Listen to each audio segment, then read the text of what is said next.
Rolando Emanuel Jiménez. Licenciado, buenos días, bienvenido a PAB. Muy buenos días, Alfonso, y buenos días al público que siempre te escucha. Estaba leyendo el comunicado de prensa que emitió la Junta de Control Fiscal y me llamó la atención.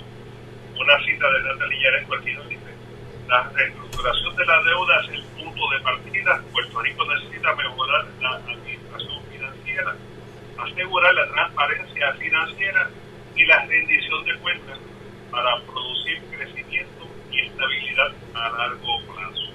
Y se dice: Puerto Rico no debe volver a caer en las prácticas de mala administración financiera del pasado. El gobierno tendrá que redoblar sus esfuerzos para administrar sus recursos cuidadosamente en beneficio del pueblo de Puerto Rico. Pues, Alfonso, eso es como curarse en salud antes de que empiece a deteriorarse la situación, como han anticipado los economistas. Fíjate que está implicando que el cumplimiento del plan de ajuste de la deuda depende de toda una serie de cosas que no están ocurriendo y que no han ocurrido y probablemente no ocurran. Y ese escenario es un escenario muy malo para Puerto Rico, porque se supone que una reestructuración de la deuda se haga tomando en cuenta las verdaderas condiciones económicas, operacionales, de capacidad, de potencial del deudor, en este caso el pueblo de Puerto Rico, ¿verdad? El país completo. Y el decir que voy a reestructurar la deuda, pero que estamos entrando en una época, si ocurre esto, es realmente algo bien irresponsable e irreal. En ningún momento, cuando tú reestructuras la deuda, en un caso de quiebra, Alfonso, tú estableces en el plan de pago: bueno, si me pego en la loto, pues puedo cumplir con el plan de pago. Bueno, si realmente me aumentan el sueldo hasta esta cantidad, yo puedo cumplir con el plan de pago. No, tú tienes que estructurar la deuda conforme a las condiciones económicas actuales. Y eso es lo que la Junta no hace. Y eso es lo que nos lleva al riesgo de una segunda quiebra. Porque en realidad la incertidumbre de la economía es altísima. Hemos hablado muchas veces aquí de las cosas que nos han ocurrido: los huracanes, la pandemia, los terremotos. Ahora tenemos la guerra de Ucrania, la posibilidad de una regionalización de ese conflicto. Pero no solamente eso, Alfonso. Dime cuál es el plan de crecimiento económico del país, que no sea la imposición de medidas de austeridad.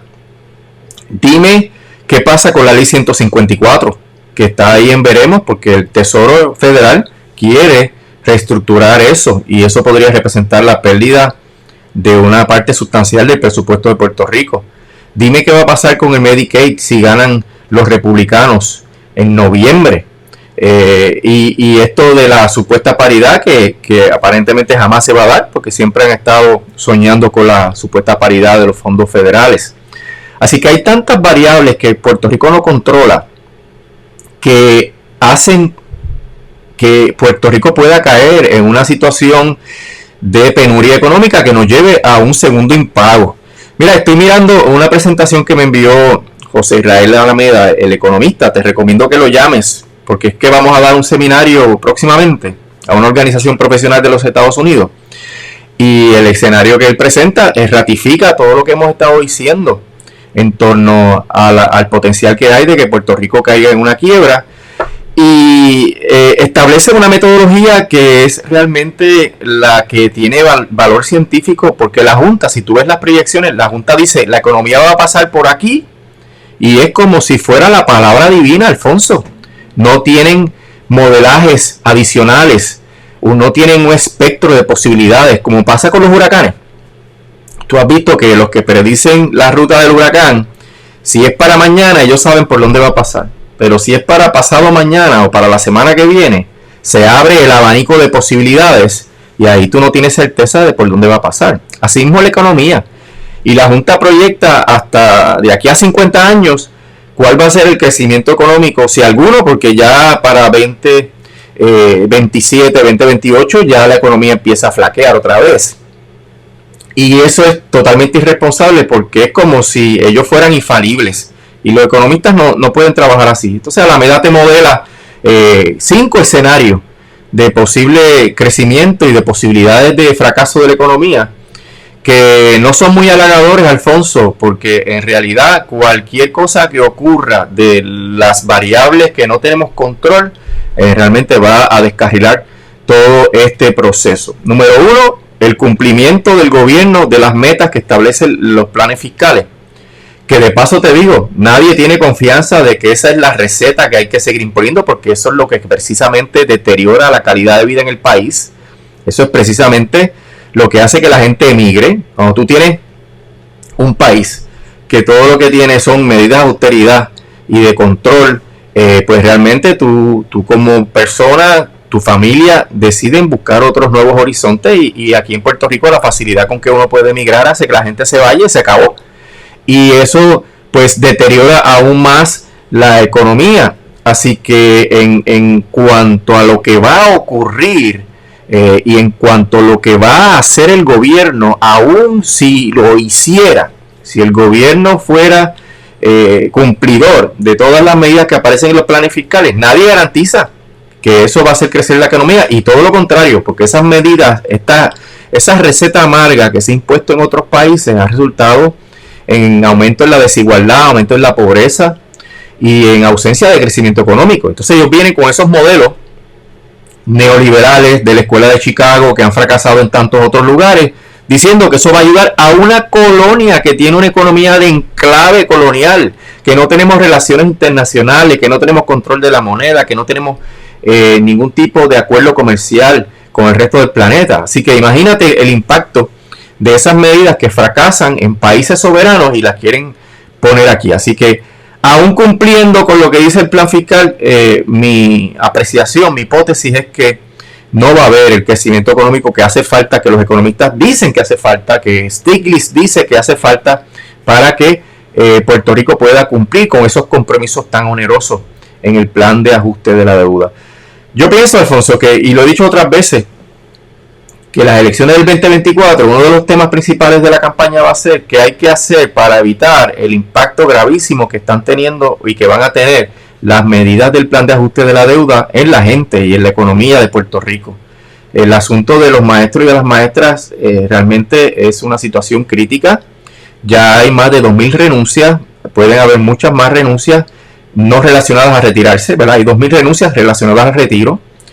Y la pobreza que va a vivir mucha gente que cotizó por 20, 30 años y que no pudieron retirarse a tiempo por culpa de la imposición del plan de ajuste de la deuda, pues va a generar mucha desigualdad y generar que el gobierno tenga que asumir esa responsabilidad. No pagaron la pensión como debía ser y entonces van a tener que asumir la responsabilidad por las personas. Y así vamos a ver la cuestión del plan de ajuste de deuda de la autoridad, el impacto en los aumentos de las tarifas, en la calidad de vida, en el costo de la vida, y todo eso se junta, nadie lo puede ver por separado, para crear condiciones de vida mucho más difíciles en Puerto Rico, que hagan que la gente no pueda generar negocios, no pueda pues pagar contribuciones o no tenga suficientes ingresos como para que genere un recaudo razonable para el gobierno, y todas esas variables se mezclan y crean este gran potencial de que caigamos en una segunda quiebra. Hay factores, lo que está ocurriendo en Ucrania, que era predecible, pero aquí todavía aquí estamos todos como si eso se fuera a acabar de aquí a un par de semanas. De hecho, si se acabara el conflicto en el día de hoy, los problemas que van a causar los han causado de la línea de suministro. Claro. Pero bueno, eso va a durar todo el año, probablemente, quizás hasta el año que viene. Eso si se resolviera hoy.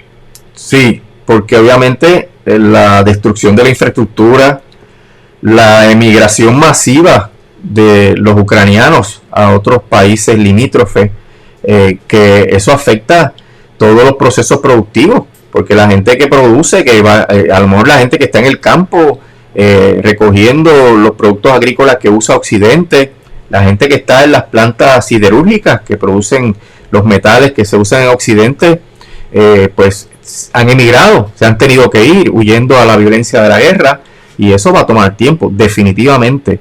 Así que el asunto del conflicto de Ucrania, yo creo que todavía no hemos visto las consecuencias completas de ese fenómeno. Lo que más rápido nos ha impactado el costo del combustible, pero vienen otras consecuencias que podrían afectar la cadena de suministro en Puerto Rico. Y eso pues encarece el costo de la vida, porque si la comida está más cara porque hay menos comida, pues entonces aumenta el costo de la vida y aumenta el costo de la canasta básica de los puertorriqueños. ¿Cuánto impacto directo tiene eso en Puerto Rico? Pues está por verse, pero sin duda va a haber un efecto global porque Ucrania es uno de los principales productores de granos en el planeta. Tengo entendido que es el segundo productor de granos en el planeta, y prácticamente todos los productos que uno va al supermercado tú ves que son relacionados a los granos y a las harinas, etcétera. Y eso pues va a afectar definitivamente los suministros en todo el planeta, y eso va a encarecer el costo de vida. Bueno, y cambiando un poco el tema, ¿qué está ocurriendo con la Autoridad de Energía Eléctrica?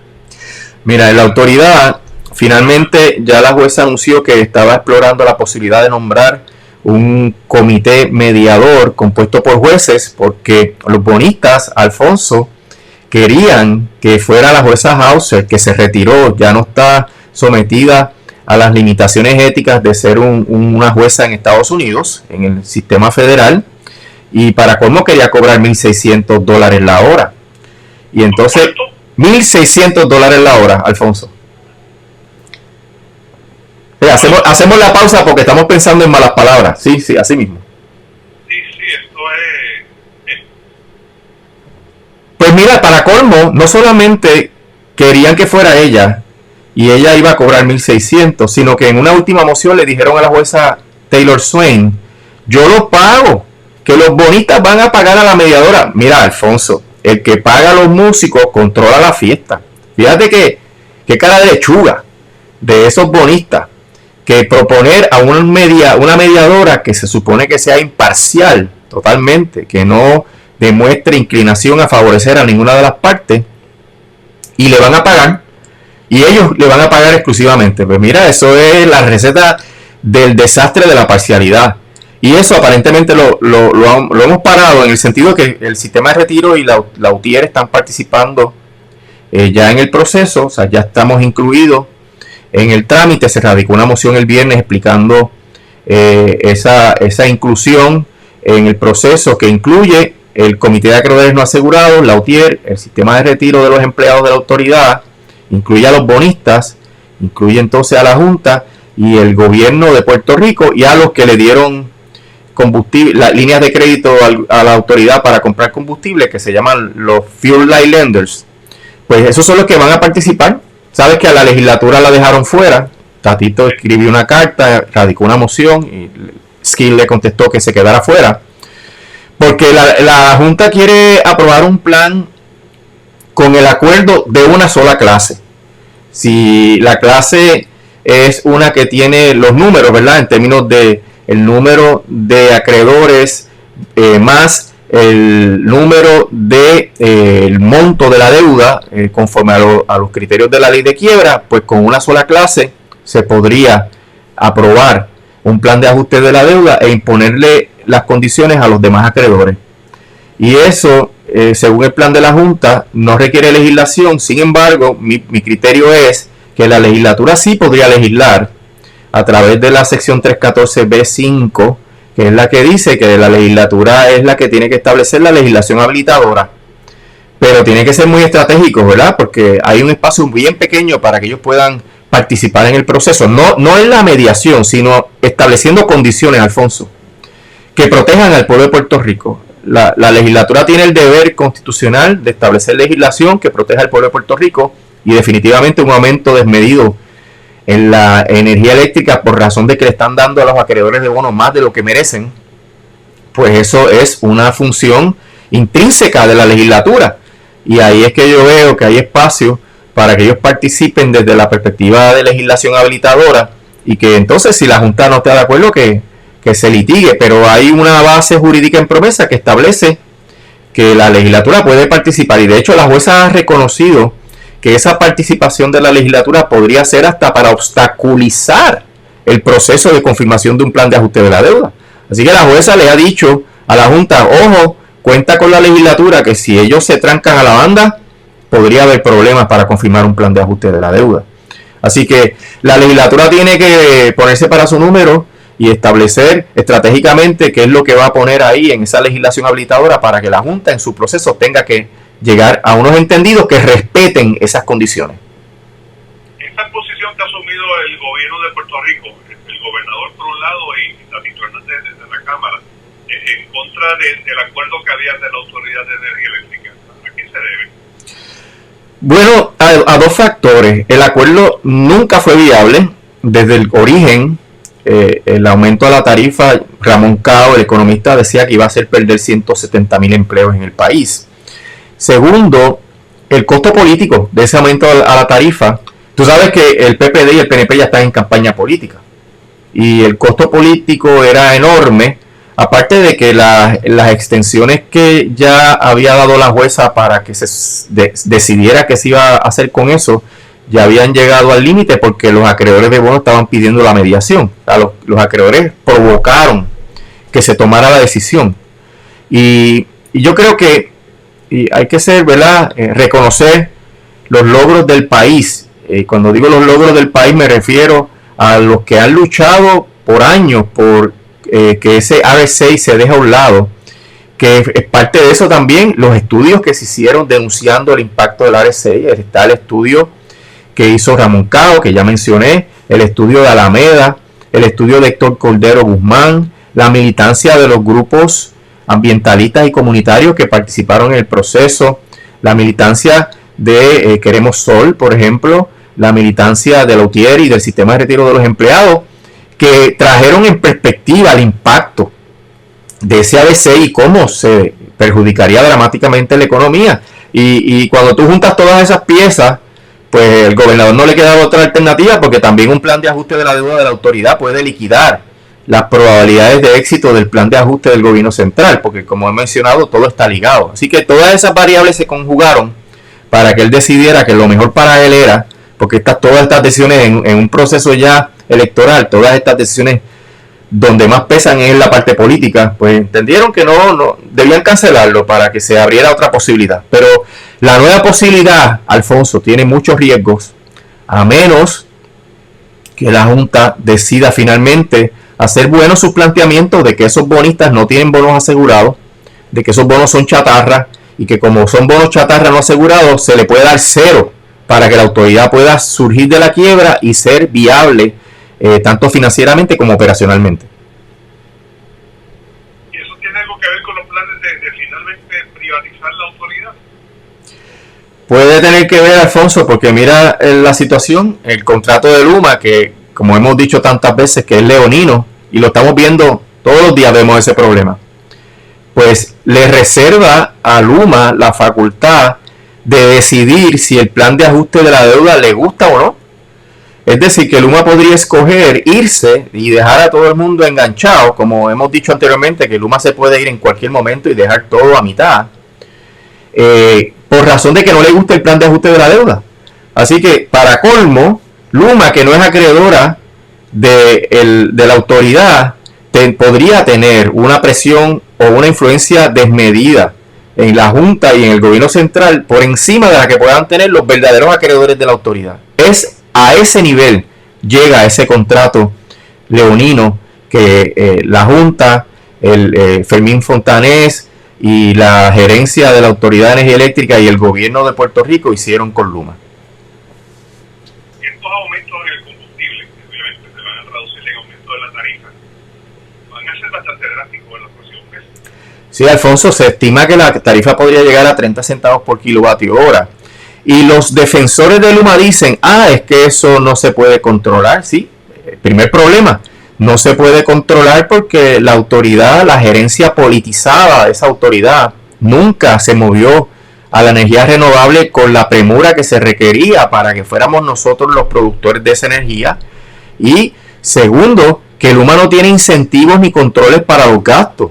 Ok, si te aumenta un costo, Alfonso, si en tu estación te aumenta el costo de la energía eléctrica, ¿cuál es la manera de tú lidiar inmediatamente con eso? Bueno, pues baja otros costos. Antes de pasarle el aumento a los clientes, que podría ser que los clientes escojan otras estaciones, o que se quejen, o que dejen de anunciar en el mismo volumen, antes de tú perjudicar a tus clientes, mira, búscate otras medidas para reducir los costos y así amortizar ese aumento en el costo de la energía. Pero Luma no le importa. Luma realmente no tiene ningún tipo de control ni incentivo para reducir costos, y por eso es que le pasa totalmente el costo del aumento en el petróleo a los consumidores, porque no tiene esa responsabilidad social y política con el pueblo de Puerto Rico. Lo que ellos quieren es cumplir las metas operacionales para ganarse las bonificaciones. Eso es todo lo que mueve a Luma en todo este proceso. Lo que estamos hablando es un colapso de la economía. Ramón Cao dice que se podrían perder 170,000 empleos por razón de los negocios que no pueden enfrentar la tarifa eléctrica. Esto es palabras muy serias, ¿no? Yo estoy pensando en el video que vi en la madrugada del gobernador y la comisionada bailando. Sí. Cuando lo que tenemos de frente es un tsunami. Bueno, tenemos prácticamente un gobierno colapsado, pero si la economía también colapsa, pues, y lo que me preocupa a mí es lo acelerado que esto puede ocurrir, porque puede crecer exponencialmente. Sí, y entonces tú tienes unos maestros que le has quitado el retiro. Mira, los maestros en Estados Unidos están bien cotizados, ¿sabes? Podría haber una ola migratoria de maestros y maestras a los Estados Unidos. Y tú tienes entonces una precarización de la economía que va a hacer que la gente se monte en un avión y se vaya. Y si eso ocurre, baja el consumo, baja los recaudos del IBU y baja entonces las proyecciones económicas. Y entonces nos acercamos más a lo que ocurre. Fíjate que siempre hemos dicho, no es cuándo vamos a caer en la quiebra, ¿verdad? O sea, no es si vamos a caer en la quiebra, perdón. No es si vamos a caer en la quiebra, es cuándo vamos a caer. Y cada una de estas cosas se combinan para acercar más ese momento en que caigamos en esa segunda quiebra. Y ese es el problema, que mientras no haya un plan de crecimiento y desarrollo económico que requiere los poderes soberanos, porque no hay ninguna otra manera, porque el Congreso no te deja respirar, la cláusula de comercio no te deja respirar, la cláusula territorial no te deja respirar. Así que de la única manera de hacer crecer la economía de este país es mediante los poderes soberanos, y no está ocurriendo un proceso expedito para resolver esa situación. Así que mientras más se alargue esto, más difícil va a ser salir del hoyo, Alfonso, y más le va a costar a Estados Unidos establecer un proceso de transición para que Puerto Rico reciba las reparaciones necesarias para encaminarse en la soberanía. O sea que todo esto se va complicando según el paso del tiempo y según se vayan sintiendo los efectos de todas estas medidas de austeridad. Bueno, porque aquí estamos recibiendo ayuda especial desde el huracán Irma María, después del terremoto o la pandemia. Pero ahora por ejemplo, dialogaba el sábado con el alcalde de Montería, que me decía, mira, tengo un proyecto, tengo el dinero, pero cuando llamo a los subastas no llega nadie, porque no hay mano de obra. No hay mano de obra porque obviamente hay un problema de migración, ¿verdad? Hay gente que se ha ido. Hay gente que la situación de la pandemia les obligó a buscarse otras maneras de ganarse la vida.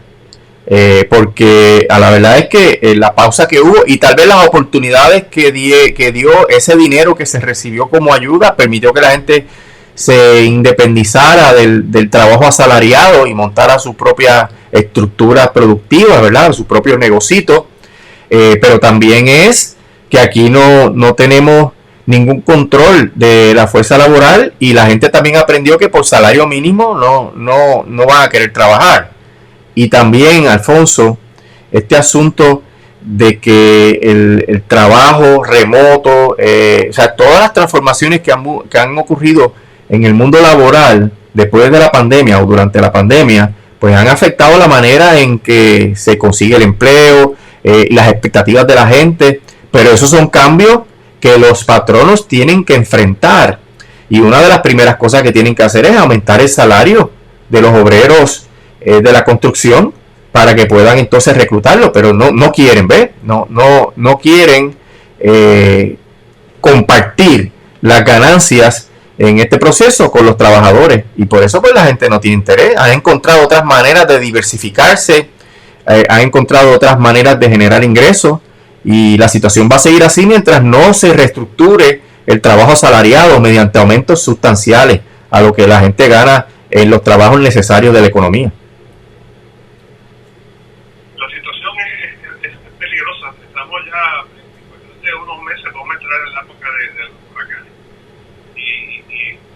que entre la pandemia, pues, el estado del país, la Junta de Control Fiscal, la pandemia, lo que hay un huracán encima, no regresa al siglo XIX. No, y Luma, que no tiene celadores.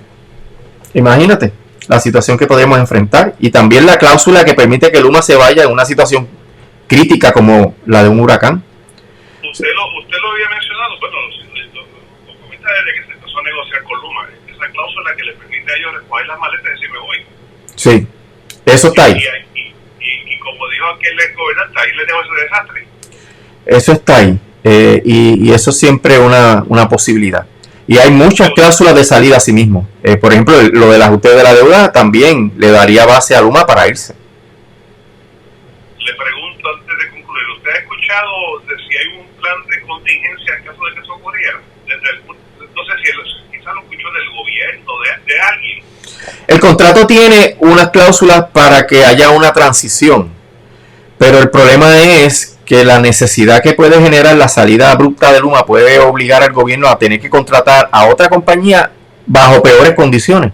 Porque si viene otra compañía a retomar el negocio de Luma y lo viene a hacer de manera en emergencia porque hubo un huracán, pues va a querer más dinero y nos va a costar más al pueblo de Puerto Rico y todo eso lo financia la tarifa, Alfonso. Y entonces va a venir aumentos adicionales a la tarifa. O sea que el riesgo es que Puerto Rico no tenga la capacidad de retomar otra vez la autoridad o que tenga que recurrir a contratar de una manera más onerosa a otra compañía que venga a recoger los pedazos que dejó Luma. No pinta bien el panorama.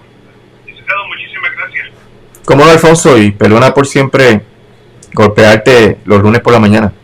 No, pero es necesario porque tenemos que salir de este letargo. Porque si no, seguimos así, viviendo de crisis en crisis, pues no vamos a salir nunca. Estamos de acuerdo. Que pase buen día.